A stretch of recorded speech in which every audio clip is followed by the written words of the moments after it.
And the answer is there's 3 skills everybody needs, and they're so simple. And they're the skills that make anybody masterful. It's made you successful in your insurance business. It's what's made you successful in this business. The first thing is pattern recognition.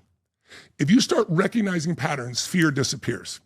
Because like right now when people say, oh, we've never been so divided, or now we're, the country has a little more optimism, but we've never been so divided. That's total BS. I can show you the letters that are put out that were posted between Jefferson and Adams. And if you read what they wrote, it makes anything the left or right has said about each other look calm compared to that. So it's like we go in cycles. So when you recognize a pattern, you no longer react.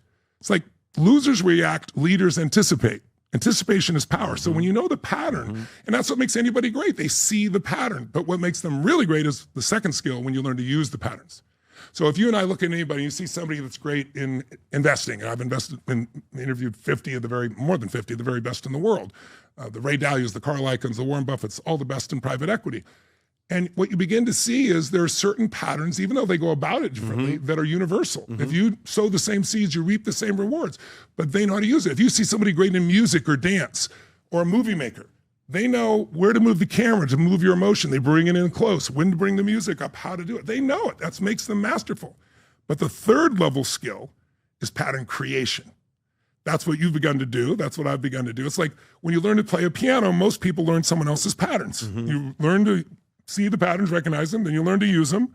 But if you do enough other music, then now you get to come out and you start creating things.